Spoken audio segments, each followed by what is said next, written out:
My dear student, welcome to online classes.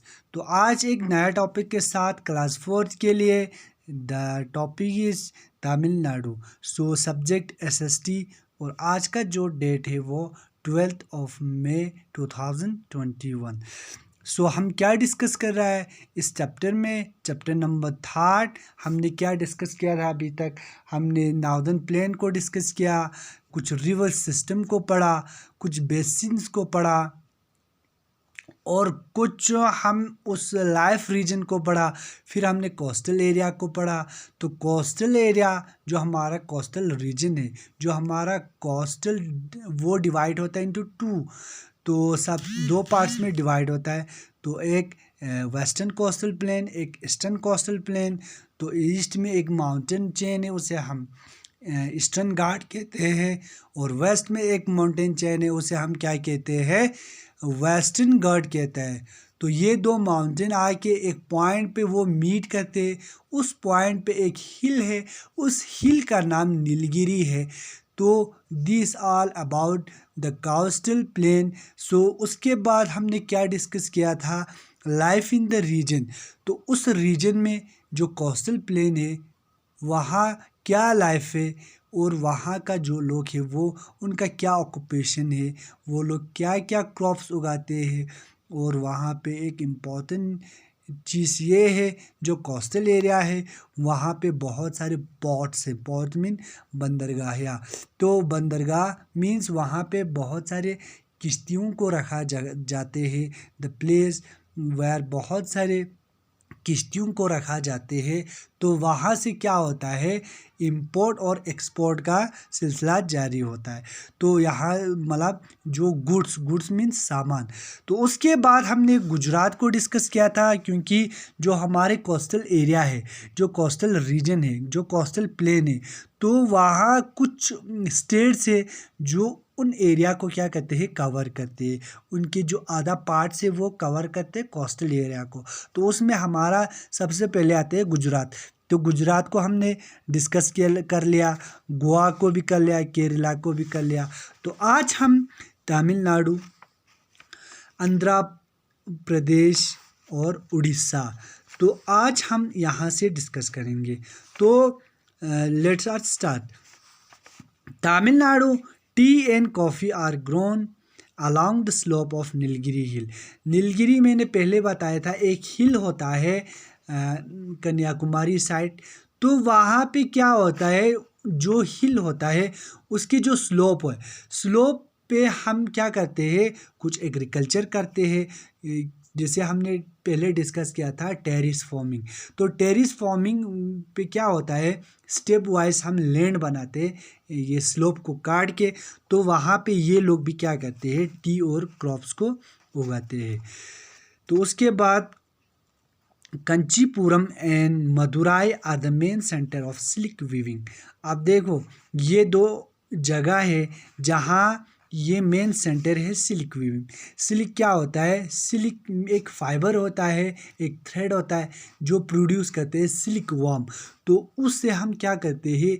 उससे हम weaving मतलब वीविंग करके हम बहुत सारे क्लोथ्स बनाते हैं। तो बहुत सारे साड़ीज़ बनाते हैं। तो इसी सिल्क से, सिल्क साड़ी, सिल्क क्लॉथ, तो इसी से बन जाता है। तो वहाँ दो जगह है, कंचीपुरम एंड मदुराई। ये दो जगह सेंटर है जहाँ पे ये सिल्क वीविंग होते हैं। तो people are fond of idli, dosa, upma and sambar. और जो वहाँ के लोग हैं वो किस में शौक रखते हैं? फॉन्ड मीन्स क्या होता है? शौक। तो वो लोग किस चीज़ में शौक रखते हैं? Idli. Idli is a type of south Indian food.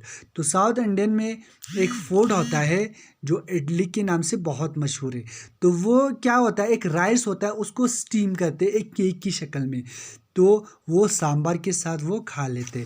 तो ये इडली हुआ, डोसा हुआ। डोसा भी एक साउथ इंडियन फूड है जिसमें राइस होते हैं और फ्लोर आटा होता है और पल्सेस होता है। तो इन सबको मिला के पेन केक में केक जैसा बनाते हैं।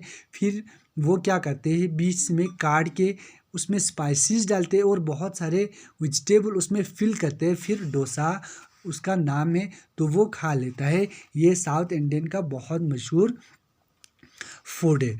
तो उसके बाद उपमा। उपमा भी एक डिश होता है जो इंडियन सब कॉन्टिनेंट में बहुत आम है, बहुत कॉमन है। तो ये ज़्यादातर ब्रेकफास्ट में खाया जाता है उपमा। उसके बाद सांबर। सांबर एक वेजिटेबल कड़ी है, करी। तो ये बहुत पॉपुलर है साउथ इंडिया में। तो इसके साथ ये इडली, डोसा, उपमा खाया जाते हैं। तो this is the type of food which is very popular in Tamil Nadu. So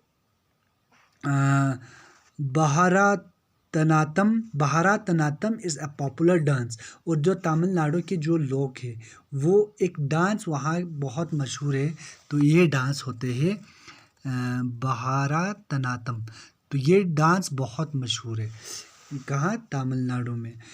so Tamil is the main language. और जो हमारे तमिलनाडु में एक लैंग्वेज बोला जाते हैं वो बहुत मशहूर है तमिल के नाम से। Pongal is the an important festival. जो पोंगल उनका एक इम्पॉर्टेंट फेस्टिवल है। So this all about Tamil Nadu. उसके बाद हम डिस्कस करते हैं आंध्र प्रदेश को। तो Andhra Pradesh is famous for Kondapalli toys and Kalamkari. तो वहाँ पे एक ट्वाइस बहुत मशहूर है, किसके नाम से, खोंडापल्ली। तो Kondapalli is a type of toys which is very famous in Andhra Pradesh और कलमकारी वॉक। और वहाँ पे कलमकारी वॉक्स वहाँ करते हैं। तो mica and limestone are found here. तो mica is a type of minerals which are mostly found in Andhra Pradesh. तो आंध्र प्रदेश में हमें क्या देखने को मिलते हैं, कुछ मिनरल्स जैसे माइका और एक स्टोन, लाइमस्टोन। ये एक सेडिमेंट्री रॉक है लाइमस्टोन, जिससे हम क्या बनाते हैं, इंडस्ट्री में सीमेंट बनाते हैं। जितने भी सीमेंट बनाया जाते हैं वो किससे बनते हैं, लाइमस्टोन से बनता है। तो आर फाउंड इन हेयर। तो ये दो चीज़, ये दो रॉक्स या मिनरल्स कहाँ पाए जाते हैं, आंध्र प्रदेश में। सो Kuchipudi is the popular dance. और कच्चीपुड़ी क्या है, एक पॉपुलर डांस है जो बहुत मशहूर है आंध्र प्रदेश में। तो ये है कुचिपुड़ी। तो उसके बाद Visakhapatnam is an important sea port. और विशाखापट्टनम तमिलनाडु जब कोस्टल एरिया है तो वहाँ जो विशाखापट्टनम में वो सी पोर्ट के लिए बहुत इम्पोर्टेंट है। सी पोर्ट मीन्स वहाँ बहुत सारे बंदरगाहें हैं जहाँ पे बहुत सारे सी शिप रखा जाते हैं। तो वहाँ से क्या होता है, इंपोर्ट और एक्सपोर्ट होता है। उसके बाद this all about Andhra Pradesh. उसके बाद Orissa. Orissa is famous for textile. Orissa किसके लिए फेमस है, टेक्सटाइल के लिए।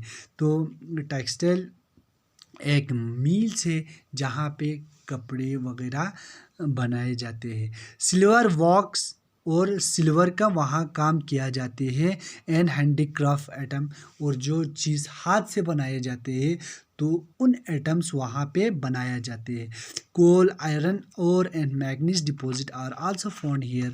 और वहाँ पे किस चीज़ का डिपॉजिट है, कोल का डिपॉजिट है, जो बहुत इम्पोर्टेंट है। जैसे फॉसिल फ्यूल्स के लिए हम इस्तेमाल करते हैं, और घर में भी इस्तेमाल करते हैं, बहुत सारे इंडस्ट्री में भी इस्तेमाल करते हैं।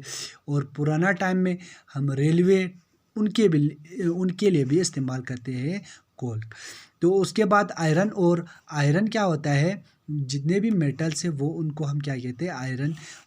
और क्या होता है, और वो चीज़ होता है जो मार्केट में जिसका वैल्यू होता है उसे हम कहते हैं और। And manganese, these are all minerals which deposit in Odisha. So Cuttack and Rourkela are industrial city. तो वहाँ पे दो इम्पोर्टेंट सिटीज़ है जहाँ पे बहुत सारे इंडस्ट्री सेटअप है, जैसे Cuttack and Rourkela. So Odissi is a popular dance. तो वहाँ पे एक इम्पोर्टेंट डांस है जो बहुत मशहूर है उड़ीसा में, जो ओडिसी के नाम से बहुत पॉपुलर है। Most people speak ODI. जो वहाँ की जो इम्पोर्टेंट जो लैंग्वेज है वो क्या है, ओडियाई। द रात यात्रा, राता यात्रा इज़ द पॉपुलर फेस्टिवल। वहाँ पे एक यात्रा किया जाती है, बहुत सारे लोग आते हैं। तो ये चीज़ है जो उड़ीसा में बहुत मशहूर है। तो यहाँ से बहुत सारे लोग आ जाते हैं यात्रा के लिए। तो ये इम्पोर्टेंट एक फेस्टिवल है। The Chilika lake with about century attract many tourist. और वहाँ पे एक लेक है, झील है चिलिका के नाम से, और एक वहाँ पे सेंचुरीज है। सेंचुरीज एक नेचर जोग्राफिकल एरिया है जहाँ एनिमल्स को रखा जाते हैं प्रोटेक्शन के लिए। तो वो क्या करते हैं, टूरिस्ट को अट्रैक्ट करते हैं और वहाँ पे बहुत सारे टूरिस्ट विजिट करते हैं। So this all about Orissa. तो आज हम यहाँ पे हमारा टॉपिक पूरा ख़त्म होता है। इंशाल्लाह कल हम क्वेश्चन आंसर करेंगे। Hope you understand. वीडियो देखने के बाद इंशाल्लाह कल मिलते हैं।